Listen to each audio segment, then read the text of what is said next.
And let's bring in our next guest talking about Big Beautiful Bill and also more on what we are seeing from reaction to the momentous Supreme Court decisions. Senior fellow at the Hoover Institution for Stanford University, Victor Davis Hanson, author of many best-selling books, including Dying Citizen: How Progressive Elites, Tribalism, and Globalization Are Destroying the Idea of America.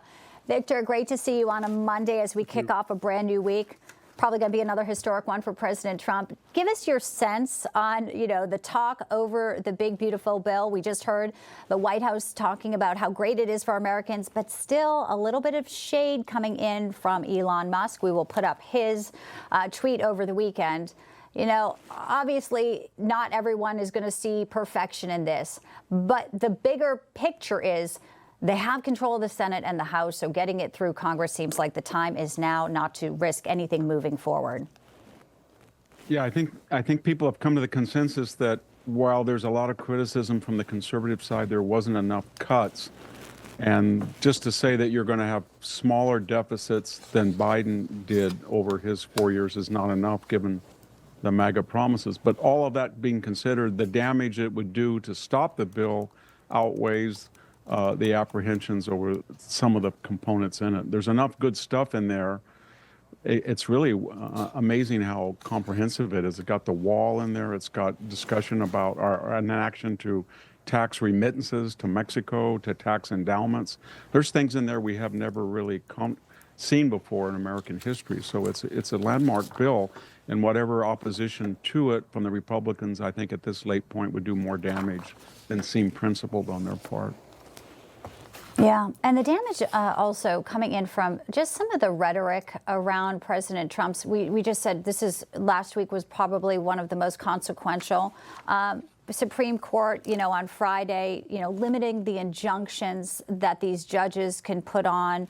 But I want to play a little bit on MSNBC because the way they are describing this is somewhat outrageous when we know that there's now an Iranian cleric issuing a fatwa against Trump. They're trying to kill him. But this is what Elie Mystal tried to sell to some Americans who are still out there listening to MSNBC. Imagine Donald Trump wants to do something illegal to you, Ali Velshi. Imagine that he wants to murder you.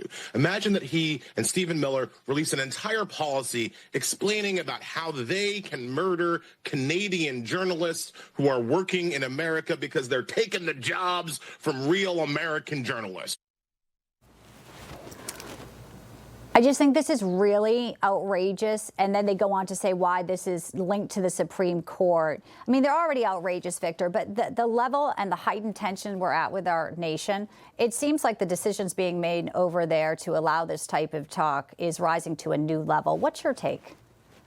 Well, Elie Mystal, I mean, he was a person that after COVID said that after I came out of the lockdown, I just didn't want to see white people anymore. I don't want to put up with them anymore. So I think he's on record of being a racist, so I don't take seriously anything he says. But more importantly, all these Supreme Court things depend on the left's political utility at any given time. Justice Kagan, as you remember in an interview, and a lot of Democrats said that lower court justices, district court judges, did not have the ability to extend their jurisdiction nationwide when people on the conservative side, not very many, but there were a few suits that tried to block some of the pro-abortion things that the administration was doing. And of course, they said this was judicial overreach and it was unconstitutional. And now they flipped on 180 degrees. So I think what they're angry about is they felt that out of the 750 district judges, about 400 of them were liberal and were cherry-picked. And out of the circuit judges, 60% were liberal. And they had everything but the Supreme Court, and they didn't think that Justice Roberts would act. And now that he has, he kind of called their bluff, and it kind of took that whole judicial agenda of stopping Trump at every avenue. It kind of crushed it because ultimately it can't go on if the Supreme Court rules against it.